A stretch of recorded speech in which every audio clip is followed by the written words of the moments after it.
Bonjour à tous et bonjour à toutes. Bienvenue à nos auditeurs et aux spectateurs qui nous vont regarder sur YouTube. Bienvenue dans Il y a de la joie dans tes oreilles, le podcast que j'anime. Je suis Orlane Dupont et aujourd'hui, j'ai l'immense joie d'accueillir Natacha Carpier et Fabrice Louvet. Bonjour tous les deux. Bonjour Orlane, Bonjour Orlane, Alors, merci comment de me allez-vous? recevoir. Super, en pleine forme. en joie. Bon. Alors aujourd'hui le thème et c'est nouveau pour moi. J'interviewe une co-animation puisque vous allez nous parler aujourd'hui d'un sujet qui est fabuleux et qui est moi qui m'intéresse beaucoup, c'est la réconciliation des hommes et des femmes. Donc c'est un vaste sujet, n'est-ce pas? Tout à fait. Tout à fait. Ah oui, Un Un petit très peu vaste laborieux, sujet. on rame un peu. Complètement, complètement. Donc, on va commencer par le début. Comment vous est venue Alors, je vais vous présenter parce que j'ai complètement oublié. Moi, je pars tout de suite dans mon sujet.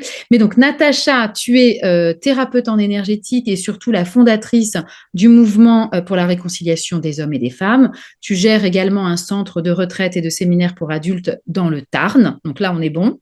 Donc, le Tarn, pour ceux qui sont comme moi, c'est à côté d'Albi. Et ceux qui ne savent pas où est Albi, c'est quelque part pas loin de Toulouse. Enfin voilà, on est dans le sud, quoi. Voilà, c'est Ah, ça, on est dans bien. le sud-ouest, exactement. On Et est à 1h15 de Toulouse, ouais. 1 heure et quart de Toulouse. Donc voilà, on est dans cette région-là où il fait beau, il y a du soleil et tout.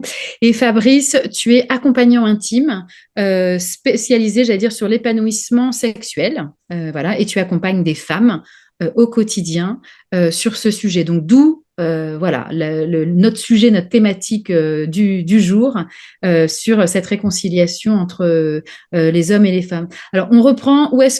Comment ça vous est venu d'abord ce sujet, ce thème, et qu'est-ce qui fait que vous avez eu ensemble envie de créer ce sujet et d'aller le chercher justement et d'aller creuser ce sujet qui est particulièrement, d'actualité pour tout, Brûlant.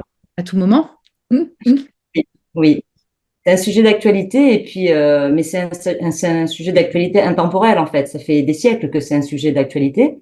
Et moi, ça m'a animée par rapport à mon histoire personnelle. Ça a commencé depuis bien longtemps, bien avant que j'ai l'idée en fait de créer ce mouvement.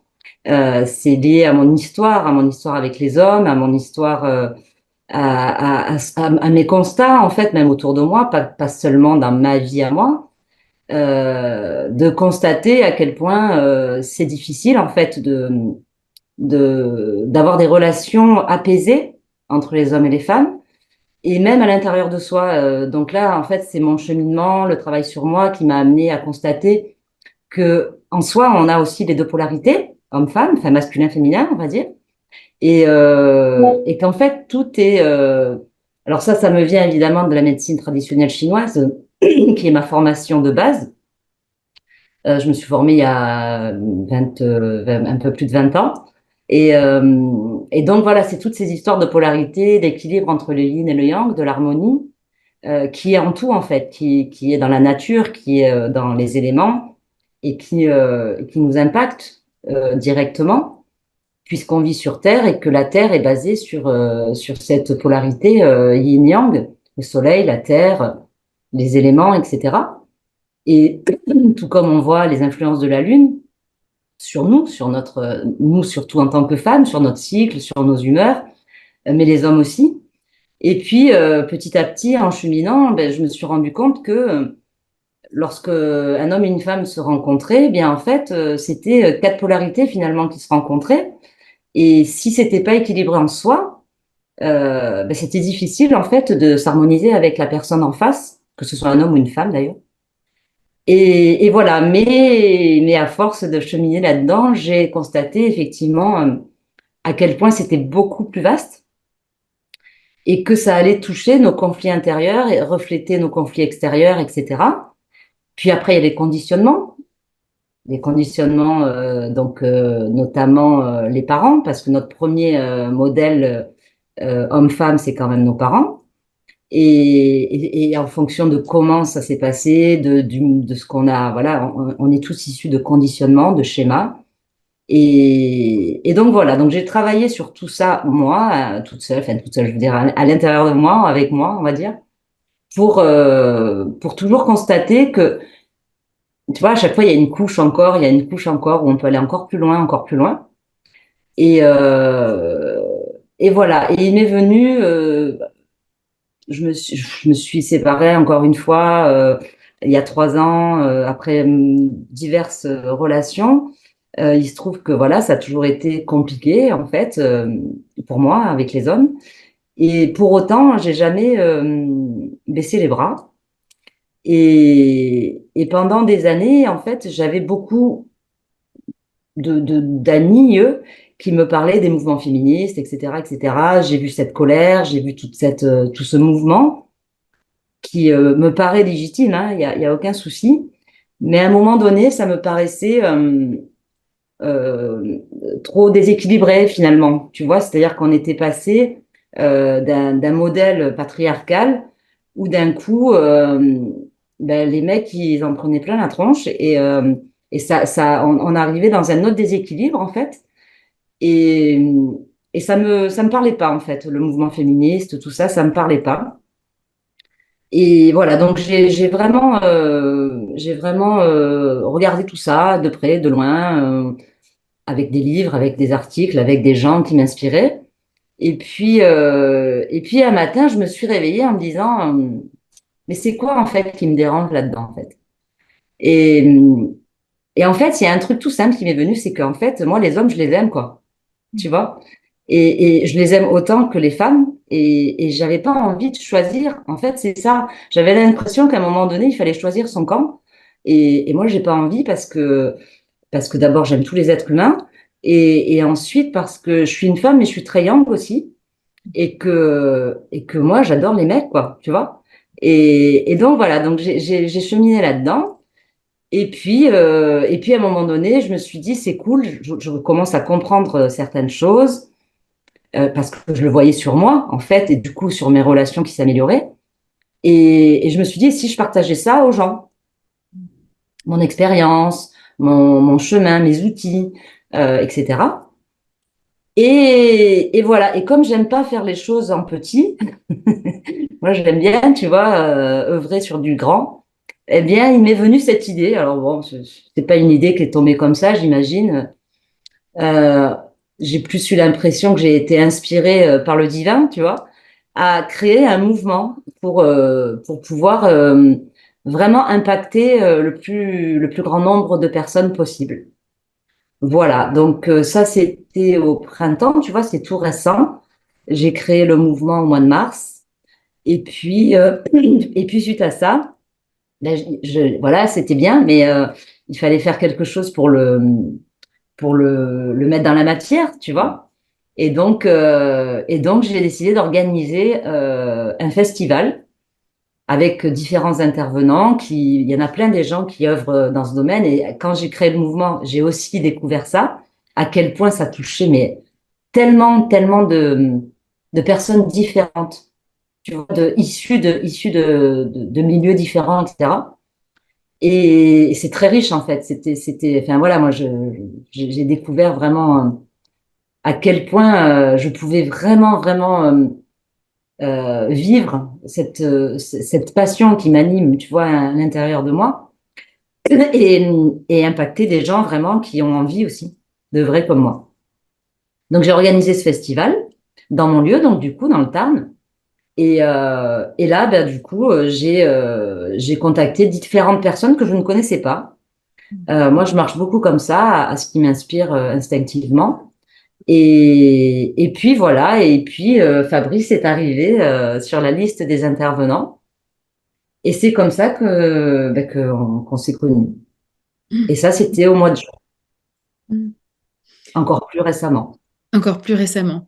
Et donc toi, Fabrice, donc Natacha vient de nous raconter par où vous étiez, comment vous êtes rencontrés, mais comment toi tu es arrivé dans ce cheminement et dans cette réflexion de, j'allais dire à la fois de l'intime, J'ai envie de te provoquer aussi un peu parce qu'un homme qui coach ou qui accompagne des femmes sur leur sexualité, on se dit c'est quoi le loup? Donc excuse-moi, hein, je te provoque exprès parce que je pense de toute façon c'est des questions qui vont émerger. Donc je commence, tu vois, un peu, voilà, comme ça pour te provoquer un peu. Mais quel est toi, voilà, comment tu en es arrivé là et comment parle-nous aussi un petit peu de ce coaching des femmes quand on est un homme, parce que je pense qu'au niveau de la sexualité, c'est aussi intéressant de voir, voilà, ton cheminement.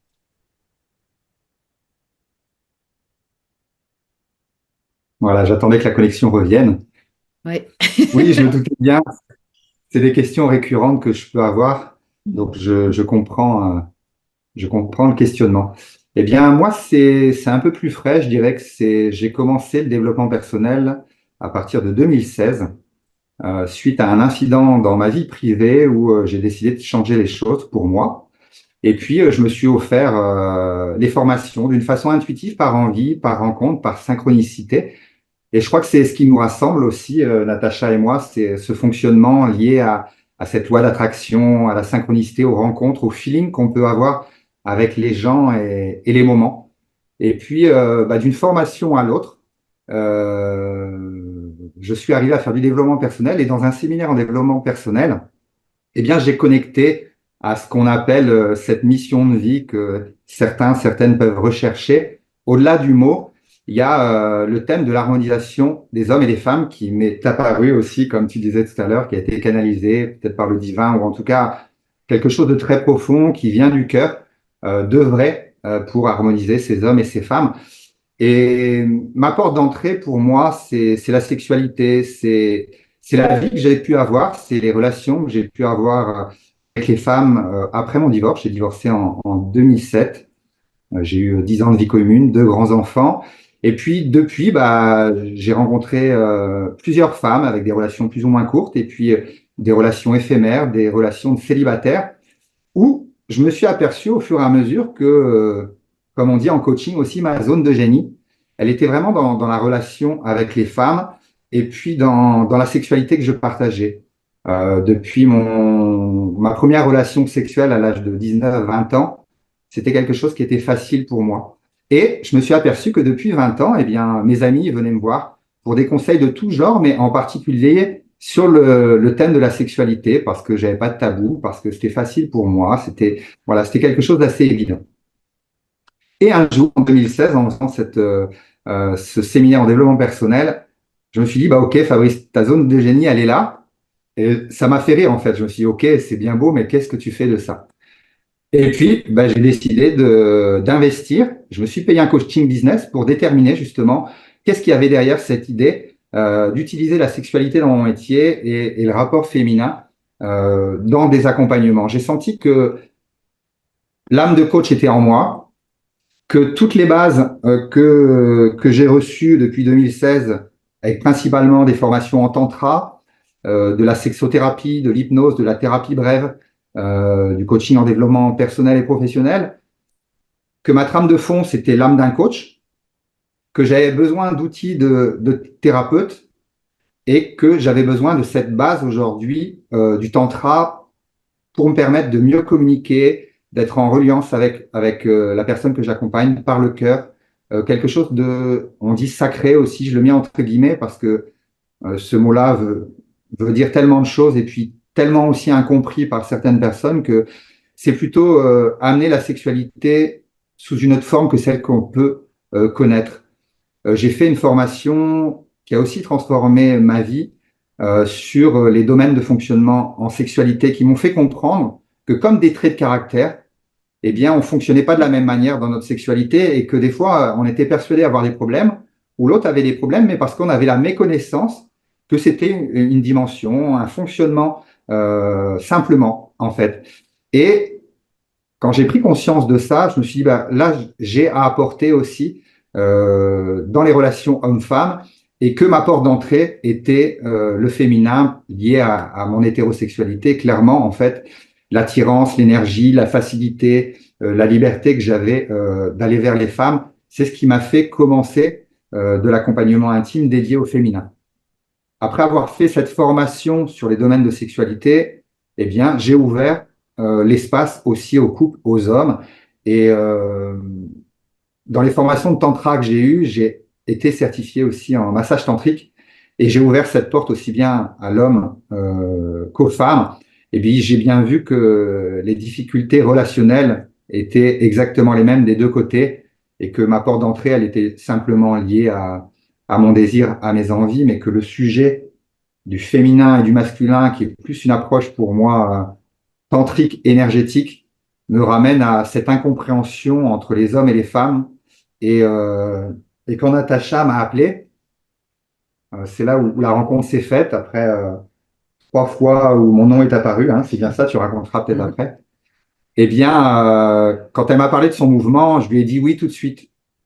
Et pourtant, c'était une période de ma vie où ça faisait une année que j'avais arrêté mon activité parce que je me sentais perdu suite à un voyage dans le désert qui a remis tellement de choses en question pour moi. Et quand j'ai eu Natacha au téléphone qui m'a parlé de son mouvement, j'étais pas sûr de pouvoir venir, d'avoir encore l'énergie à cette époque-là. Mais le oui a été là direct parce que c'était une femme qui rentrait dans mon champ énergétique de cette envie d'œuvrer pour le masculin, pour le féminin, pour les hommes et les femmes. Et finalement, de dégenrer tout ça, on a encore un discours féminin-masculin qui parle de plus de yin, de yang et d'énergie différentes dans une propre personne. Ça veut dire que j'ai mon yin, j'ai mon yang, j'ai mon masculin et mon féminin. Et la même chose pour Natacha. Et puis, il y a quelque chose où j'ai encore envie d'utiliser comme Natacha, l'homme et la femme, pour que ça soit plus accessible pour la majorité des gens. Mais aujourd'hui, on avance dans la société par rapport au genre et dégenrer aussi. Et homme-femme peut être un frein complet pour des personnes à vulve ou à pénis qui se sentent différents de justement des notions de couple, des notions d'homme, de femme, des notions de féminin et de masculin. C'est beaucoup plus grand que ça. Et là, on ouvre des sphères où j'ai l'impression qu'on est nombreux à vouloir œuvrer pour ce mouvement. Alors justement, là, tu nous mets en appétit quand même, hein. Tu nous vends on a envie de savoir, là, tu vois, moi, ça y est, on est parti dans le dégenré, dans le, j'allais dire déjanté, non, pas un petit peu, mais un petit peu quand même. C'est un peu quand même, hein, On peut rigoler un peu. Alors moi, j'ai beaucoup d'humour, j'espère que ça ne choquera personne, hein. Mais dégenré, c'est vrai qu'on en parle beaucoup. Donc, qu'est-ce que dans votre rencontre et dans vos réflexions communes, qu'est-ce que justement aujourd'hui vous avez, que vous pouvez nous partager sur justement le fait qu'on soit dégenré et qu'il y ait du masculin, du féminin, du yin, du yang, qu'on soit homme, femme, enfin, et qu'on ait aussi un sexe, effectivement, comme tu l'as dit, hein, on a des sexes différents. Et d'ailleurs, dans l'absolu, voilà, il y a une vulve, un pénis, mais ils sont tous différents d'une personne à une autre. Donc, qu'est-ce qu'on est finalement?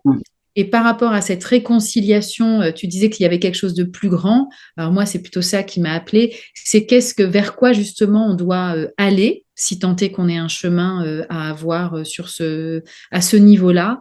Et qu'est-ce qui est pour vous, voilà justement, vers quoi on doit aller, ou les prises de conscience aujourd'hui qui sont encore j'allais dire peut-être, il y a des graines qui ont été semées, puis voilà, il y a des fleurs qui ont poussé, mais qu'est-ce qui est qui manque encore à être pris de conscience par, j'allais dire, une majorité des gens, ou où est-ce que vous en êtes vous par rapport à ça? Je peux commencer, super, non?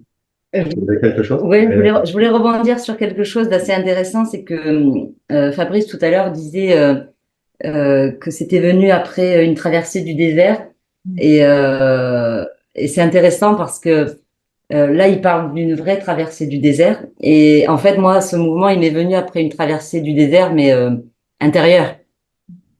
J'ai eu les deux, hein. T'as eu les deux. J'ai eu les et deux. moi j'ai pas fait la traversée du désert géographique, physique, mais par contre j'ai vraiment, tu sais, on parle souvent du calme là avant le tsunami. Et en fait, c'est ça que j'ai vécu. Moi, j'ai vécu vraiment quelque chose comme une mort spirituelle, avec tout qui s'est bloqué dans ma vie, comme si il fallait que tout se vide en fait pour qu'émerge en fait l'essentiel en moi, quoi. Et je rejoins aussi cette notion de mission de vie, même si effectivement ça paraît un terme générique qui veut rien dire, mais quand on le reçoit et qu'on le vit, moi ça m'était jamais arrivé. Ça, je l'ai reçu comme une mission de vie. C'est pas juste.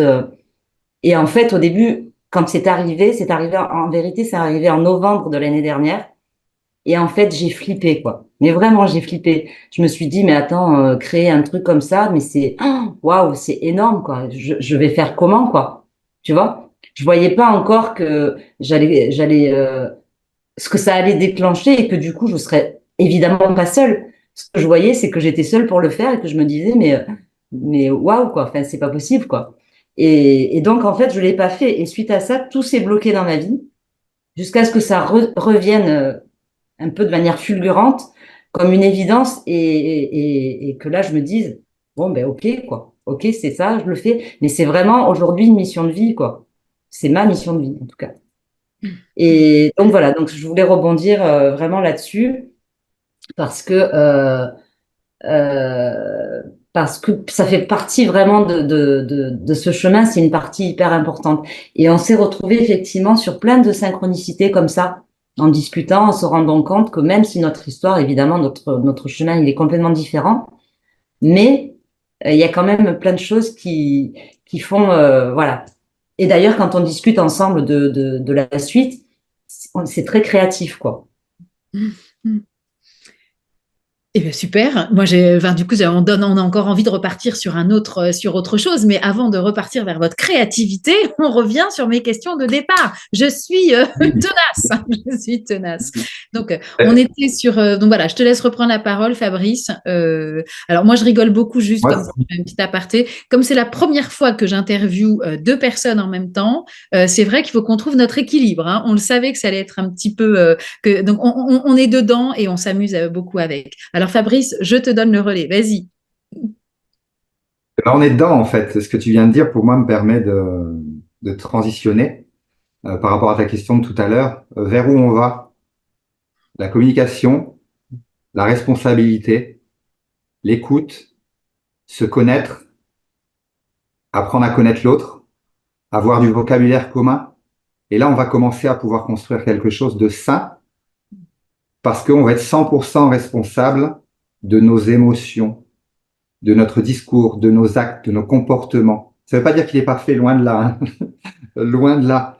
Mais par contre, ça permet de se responsabiliser à 100% sur ce qu'on est en train de vivre. L'autre est juste là parce qu'il a appuyé sur un bouton qui déclenche quelque chose qu'on a enregistré chez nous pour X raison que ce soit, mais une émotion qui vient pas de l'autre en fait, mais qu'on croit sienne, alors que non, c'est venu me rappeler quelque chose. Mon corps a engrammé, a enregistré une mémoire, une émotion qui va rejaillir au moment où la personne d'en face va dire un mot, va avoir un comportement, et du coup on va rejeter la faute sur l'autre, alors que non, il y a quelque chose à travailler sur soi, et je pense qu'aujourd'hui, soit il n'y a pas de traumatisme chez la personne, soit il y a une vie qui est suffisamment calme pour ne pas faire émerger ses émotions, soit il y a le reste que je viens de citer, et puis du coup là, il y a des explosions, il y a des résurgences émotionnelles qui font qu'on va accuser l'autre plutôt que de voir ce qui se passe en soi et plutôt que d'aller le travailler, le traiter, l'observer. Déjà l'observer, je crois que la base, elle est j'allais dire d'éviter de rentrer en réaction, et ça, c'est pas possible. En fait, non. C'est d'accueillir peut-être la réaction qu'on peut avoir, d'arrêter de se juger. Moi, j'ai passé une année où je me suis jugé, mais alors, j'avais jamais fait ça, mais grâce à cette traversée du désert émotionnel que j'ai vécu, eh ben, j'ai pu regoûter à quelque chose que je ne faisais plus, c'est apprendre à m'aimer. Et je crois qu'aujourd'hui, la première chose, elle est déjà de s'aimer, de se rendre compte de qui on est, de voir nos dysfonctionnements et d'en être responsable. Voilà, je vais arrêter pour ma première partie et puis je vais laisser plein de choses à dire à Natacha si elle le désire. Oui, oui, tout à fait. Non, mais c'est exactement ça. En fait, moi, ce qui me vient quand tu dis ça, c'est vraiment de retrouver notre souveraineté. Ça, c'est vraiment, ça a toujours été un sujet phare pour moi parce que je vais dire on, même si c'est pas ma volonté de généraliser, mais quand même, souvent, on a tendance, je vais dire, à se victimiser, quoi. Pour autant, moi, j'ai vécu des agressions sexuelles. Je suis pas là pour rien, hein, évidemment. J'ai vécu des agressions sexuelles plus ou moins importantes, mais plusieurs en tout cas. Euh, et et j'ai refusé ça, de me victimiser. J'ai cherché à comprendre pourquoi je vivais ça. Alors, évidemment que les raisons, elles sont multiples, évidemment. Mais le conditionnement déjà de l'enfance est important, le modèle parental, j'en reparle. Et c'est comme ça, en fait, que je suis, à force, évidemment, de travail sur moi, développement personnel, psychologie, enfin bref, spiritualité, etc. J'en suis arrivée effectivement à ce constat, c'est que ce qui compte, c'est pas ce qu'on vit, mais c'est ce qu'on en fait. Et ça, je tenais vraiment à en faire quelque chose. Étant donné que j'ai pu sortir de ces traumatismes, parce qu'il faut appeler un chat, des traumatismes que j'ai vécus, etc. J'en suis sortie, mais grandie, pas du tout. Et je suis sortie de cette victimisation dans laquelle j'étais sans le voir, en fait. Tu vois? Ça me paraissait un peu trop facile de rejeter la faute sur les autres, de les accuser, sachant que quelqu'un qui t'agresse, c'est quelqu'un aussi qui a des traumatismes. Tu vois, Souvent, en tout cas. souvent, bah, sinon on n'arrive pas à ça, je pense.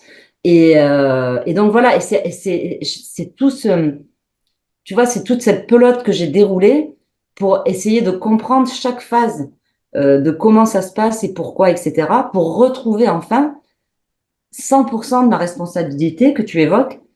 Et, et à ce moment-là, pour moi, c'est comme un soulagement. C'est si je suis 100% responsable et souveraine de ma vie, ça veut dire que je peux faire ce que je veux, en fait. Je suis pas à la merci des événements extérieurs, je ne suis pas à la merci des personnes. Et au final, je suis devenue comme l'œil de l'ouragan, l'œil du cyclone, pardon. Tu vois, tu es au centre et quoi qu'il se passe autour, toi, t'es aligné, quoi. Tu vois? Et ça, c'est un chemin. Ça se fait pas en 5 minutes, ça, c'est un chemin. Et aujourd'hui, ce qu'on constate, comme il dit, on est loin d'être parfait, c'est évidemment, on est chacun sur son chemin aussi. Par contre, on a beaucoup d'outils maintenant. On a beaucoup d'outils et de compréhension et de recul qui nous permettent justement d'arriver à tous ces projets là qu'on a en ce moment pour aller justement toucher le plus grand nombre de personnes et les inviter à trouver leur chemin, parce que nous, on va pas dire aux gens ce qu'ils doivent faire, évidemment pas. Par contre, c'est de dire, ben voilà, il y a ce chemin possible, il y a ça, il y a ça, il y a ça par rapport à ce que nous, on a vécu et résolu, ou en cours de résolution, on va dire. Et alors justement, ce chemin dont tu parles et les outils, quels sont les outils, vous, que vous avez, j'allais dire, appréhendés, expérimentés, qui font que ça peut aider, et toujours dans cette optique de la réconciliation entre les hommes et les femmes. Et question qui vient après, c'est qu'est-ce que ça va apporter? Enfin, si on peut parler d'objectifs ou de, voilà, qu'est-ce que ça va apporter aussi au monde individuellement et collectivement. Peut-être qu'il y a aussi quelque chose d'une dimension un peu plus grande derrière. Mm. Moi, ce Ouais. qui me vient quand tu as demandé comment? Vas-y, vas-y. Ouais, ce Disais qui les outils. m'est venu au moment où tu m'as dit qu'est-ce que ça va apporter, c'est le mot dédramatiser. Et là, j'ai des frissons sur tout le corps. Et pourquoi ce mot dédramatiser? Parce que justement, je vois tellement de drames entre les hommes et les femmes au moment de la séparation, du conflictuel, dans la communication, dans le jugement de l'autre. J'ai l'impression qu'il y a des vies qui sont détruites parce que l'un ou l'autre, ou l'une ou l'autre, a trompé. Rien que ce terme tromper l'autre. Et quand je vois que des fois, une personne peut être soit dans des envies de suicide, soit complètement déstabilisée pendant des années suite à une séparation, moi je me dis vraiment il y a quelque chose qui est pas juste. Il y a quelque chose qui est pas compris en fait dans sa puissance, sa souveraineté, pour prendre des mots comme ça, mais finalement dans sa capacité à être responsable de ce qui s'est passé, dans cette capacité à vouloir vivre autre chose que ce qui est, dans cette capacité à ne pas vouloir rester dans cet émotionnel qui a été engrammé et qui n'existe plus, mais cet émotionnel qui est basé simplement sur un souvenir qu'on réalimente. On réalimente le passé en permanence, on se sert du passé pour pas avancer ou pour rester bloqué dans une situation. Et du coup, à ta deuxième question, eh ben, je vais te reciter un peu toutes les formations que j'ai faites, parce que ce qui a transformé ma vie aujourd'hui, moi, c'est le développement personnel. J'ai été voir mon propre fonctionnement. Et du coup, au-delà d'être coach en développement personnel, où là, j'ai été chercher une certification pour travailler ou pour former, j'ai d'abord travaillé sur moi. Le tantra, pour moi, a été une étape aussi incroyable pour me rencontrer dans ce qu'on dit en spiritualité, les ombres et les lumières, mais mes défauts, mes qualités, qui je suis, comment je réagis avec l'autre, comment je réagis avec moi. J'ai pu le vivre avec des exercices, du jeu, des structures ludiques. Et là, je reviens sur ce que tu disais tout à l'heure, la joie. J'ai eu besoin de reconnecter à ma joie aussi, de mettre de la légèreté. Et ça, c'est le pendant justement du drame. Il y a quelque chose à reconnecter dans waouh, c'est pas grave ce qui est en train de se passer. On se sépare, ok, mais c'est pas grave. Ce qui est important, c'est ma vie, c'est l'être humain. Comment définir tout à l'heure homme-femme? Ben, c'est juste un être humain. Je suis un être humain. Tu es un être humain avec un sexe apparent extérieur qui nous dit tu es un homme et une femme. Mais aujourd'hui, on se rend compte que ça va bien au-delà de tout ça. Donc, ça veut dire que c'est une prise de conscience de notre fonctionnement. La communication, qui pour moi aujourd'hui mais est juste la base la plus importante. On sort d'un stage magnifique de communication transformative. Apprendre à communiquer. Apprendre à communiquer. Il y a des livres, il y a se former, il y a qui on est. On est plus ou moins assujetti à une forme de facilité. Est-ce qu'on a besoin d'apprendre? Moi, j'ai des amis qui sont connectés à la nature depuis leur naissance. Moi, ça m'est arrivé dans un stage spirituel de massage au bol tibétain, où j'ai connecté à quelque chose de spirituel très, très important. Au fur et à mesure des lectures que j'ai faites, des formations que j'ai réalisées, j'ai développé ma sensibilité. J'ai eu mes premières larmes devant un film. J'étais un homme de défi, j'étais un homme ambitieux avec, de mon point de vue, de belles ambitions, mais énormément dans la compétition. Et ça, c'est l'homme qui a été forgé aussi. On en parle, mais on voit bien à quel point le garçon et la fille sont catalogués dans le choix de leur jeu, de leurs jouets, de leurs vêtements, de leur orientation sportive, de leur relation à l'autre. C'est un truc de fou le conditionnement aujourd'hui d'un garçon et d'une fille dès le plus jeune âge. Donc je pense qu'il y a aussi à sortir de ça dans l'éducation qui va être différente d'un pays à l'autre, d'une époque à l'autre, d'une religion à l'autre. C'est toutes ces sphères-là en fait qu'il faut pas remettre en question, mais qu'il faut observer avec plus de douceur, avec plus d'objectivité pour se dire, OK, j'ai une personne qui réagit de cette manière-là, mais d'où elle vient? Quelle éducation elle a reçue? Quelle religion elle a reçue si elle en a eu une? Et déjà prendre du recul par rapport à ça, d'être dans une véritable empathie, de compréhension de pourquoi aussi l'autre réagit, pourquoi l'autre est en train de dire ça. Il y a certainement une bonne raison derrière. Et ça veut dire que dans l'écoute, eh bien, c'est rentrer dans le monde de l'autre. C'est vraiment se mettre à sa place. Et pour se mettre à sa place, il faut être ouvert. Sauf que on a nos propres jugements. Moi, le premier, je suis en réaction par rapport à ce que l'autre va me dire. Et ben, c'est observer ce qui se passe en moi, apprendre à se détacher, revenir vers l'autre, exprimer que j'ai pas compris, demander des précisions. Et si mon formateur, il entendait ce que je dis là, il serait super content. Mais c'est ça, la base, elle est là, la communication.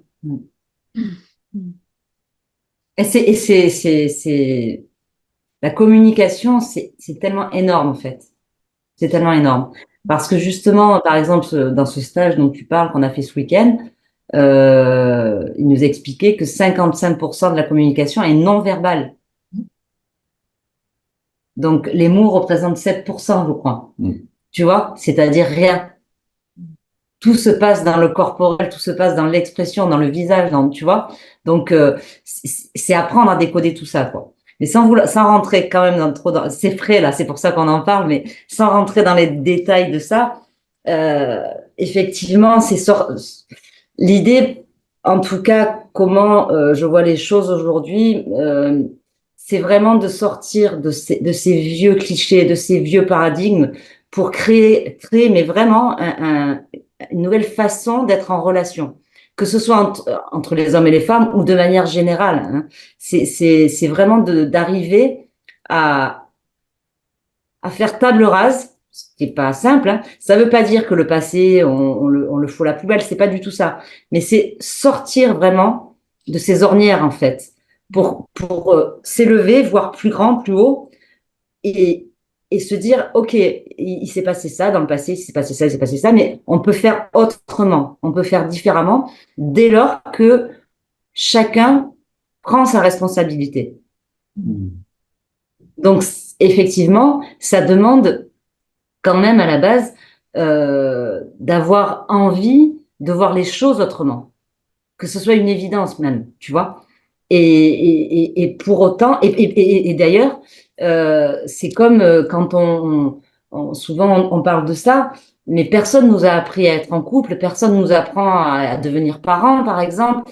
Et tout ça, c'est la base, en fait. C'est la base de la société. Tu vois?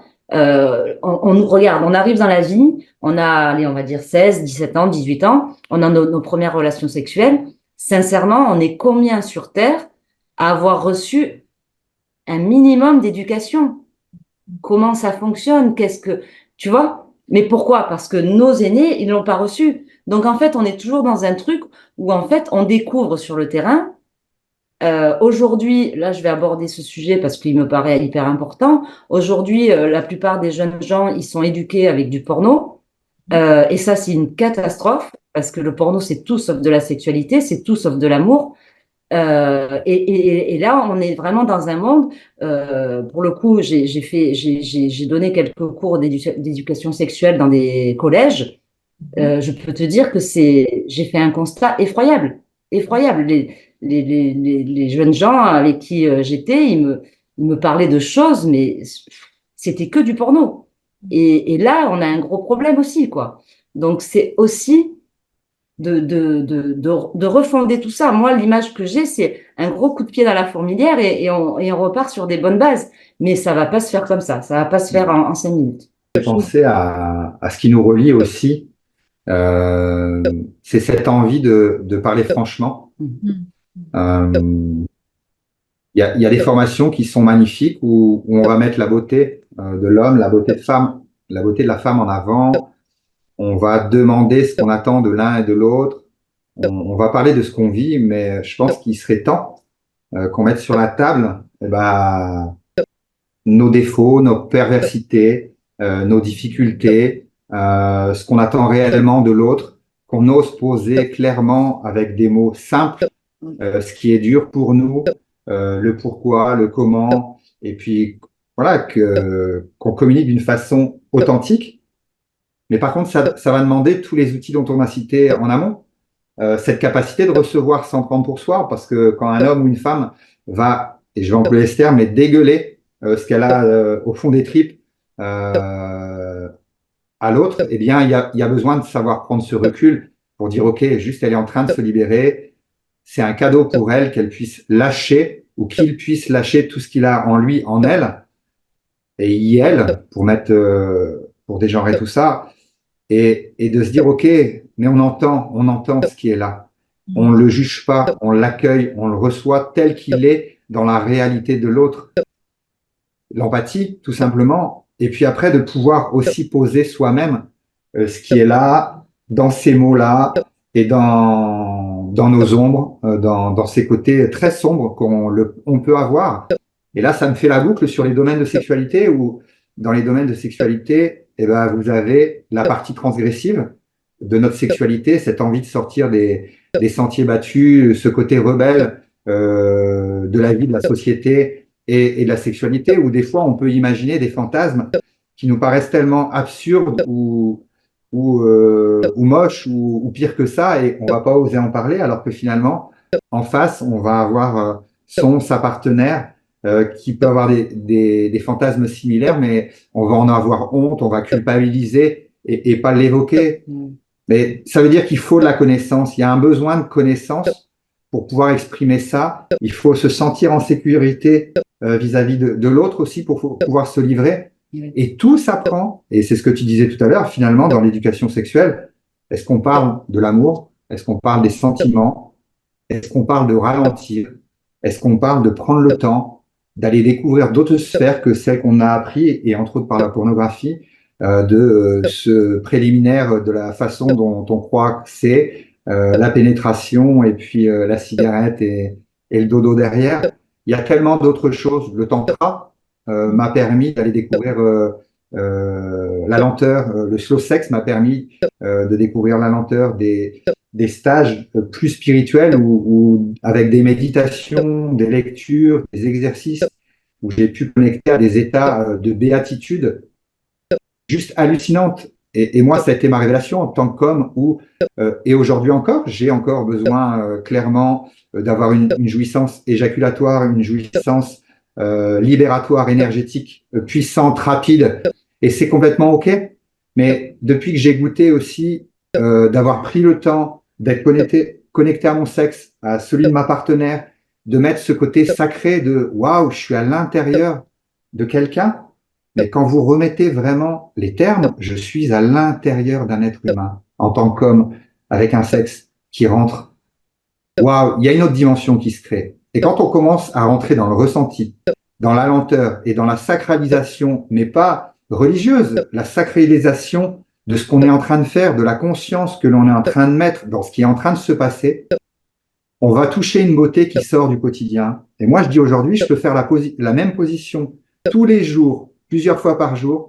Je ne serai plus jamais dans du quotidien parce que je suis dans un état présent de sensation, de partage énergétique, où je vais vivre à la fois des sphères très sensorielles, très énergétiques, qui vont dans tous les domaines de sexualité, charnelle, donc sensibilité, transgressivité, énergétique, et puis la dernière que j'oublie, primale.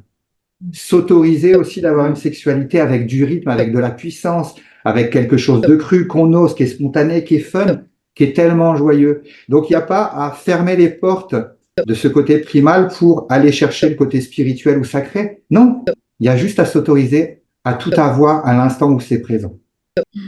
Mais en fait, le sacré, il peut être partout. Le sacré, il est partout, en fait. C'est juste, on a l'impression qu'on a besoin de le mettre, mais il y est, quoi. Et là, j'ai envie de rebondir sur ce que tu dis, parce que pour ça, le prérequis, j'ai envie de dire, c'est vraiment de se connaître. Tu vois, tout comme on n'est pas fait pour être avec toutes les personnes, il y a des compatibilités sexuelles aussi. Mais pour ça, c'est pareil. Ça demande une certaine éducation. On le sait pas, mais on peut pas. Tu vois, par exemple, il y a plein de gens qui se retrouvent avec un ou une partenaire et qui disent oui, il me comprend pas. Pourtant, je lui dis ce que je veux et ça marche pas. Et puis, tu sais, c'est vraiment le hamster dans la roue, quoi, qui comprend pas pourquoi il sort jamais, quoi. Mais c'est peut-être tout simplement pas la bonne personne en face. Et ça, il faut avoir le courage de le voir. Et pour le voir, il faut s'être exploré pour comprendre c'est quoi mes besoins, en fait. De quoi j'ai besoin aujourd'hui, de quelle personne, quelle est la personne qui va me convenir. Mais si à l'intérieur de moi, je suis pas complète, je suis pas en harmonie avec moi, je suis pas apaisée, forcément, dès que l'autre, comme tu le disais tout à l'heure, il va venir appuyer sur un point qui me fait réagir, je vais dire c'est toi qui me fais mal. Mais non, non. Là, dans ce cas-là, je lui donne tout le pouvoir. Ça veut dire que je suis à la partie. Tu peux me faire mal. Non, non, non. Tu me feras mal si moi-même, je suis pas allée penser cet endroit. Tu vois? Et ça, ça fait partie vraiment d'un cheminement personnel intérieur, quoi. Indispensable à mes yeux. Indispensable. J'allais dire, je vais récapituler. Donc, il y a se connaître, ce qui me paraît quand même important, communiquer, évidemment, et s'autoriser, parce qu'en fait, il y a s'autoriser, effectivement, notamment dans l'intimité, dans la sexualité, parce qu'on a quand même un peu parlé de ça. En tout cas, je pense qu'on a à peu près les mêmes âges, et on a l'âge aussi, j'allais dire, et l'expérience pour se dire, on s'autorise à fantasmer, à partager et à être à être tout à la fois dans sa sexualité. Et là, on peut toucher l'autre, on peut se toucher soi, évidemment, et ça revient à s'autoriser à être heureux, enfin aussi tout simplement, parce qu'il y a une joie dans la sexualité qui peut être très fun et très sympa, et c'est dommage de passer à côté parce que ça fait partie de la vie. Et pour moi, en tout cas, aujourd'hui, si je peux partager avec vous, c'est que je pense qu'on a un corps et que cette sexualité nous permet de le rendre encore plus vivant et que c'est facile parce que c'est un outil qu'on a en nous et on a chacun cet outil-là qu'on peut utiliser. Voilà, donc ça c'est ce qui me vient en vous écoutant. Alors j'aurais envie de vous écouter encore pendant des heures quand même, hein, parce qu'on a envie. On va quand même s'arrêter là parce que sinon après on fera peut-être un autre épisode, pourquoi pas, on va y réfléchir ensemble. En tout cas, merci beaucoup. Donc, pour ceux qui sont intéressés sur ce que vous proposez, de toute façon, il y a le lien qui va être mis, que vous pouvez retrouver sur Spotify et puis tous les autres liens, sur la chaîne YouTube aussi, qu'on puisse vous retrouver, avoir vos coordonnées. Merci Natacha, merci Fabrice infiniment et je vous dis à bientôt et toujours sur le mouvement de la réconciliation des hommes et des femmes. Juste pour conclure, en fait, c'est qu'on s'apprête à démarrer une tournée de conférences, en fait. Donc, on va se déplacer physiquement parce que le virtuel, c'est chouette, mais ça a ses limites, surtout dans le domaine qu'on dans le domaine dans lequel on agit. Donc voilà, il y aura des conférences un peu partout en France et puis à l'étranger aussi, qui sont prévues. Eh bien, voilà. Super. On suit votre itinéraire avec grande joie. Bye bye. Merci beaucoup. À bientôt. Merci. À très bientôt. À bientôt. Au revoir.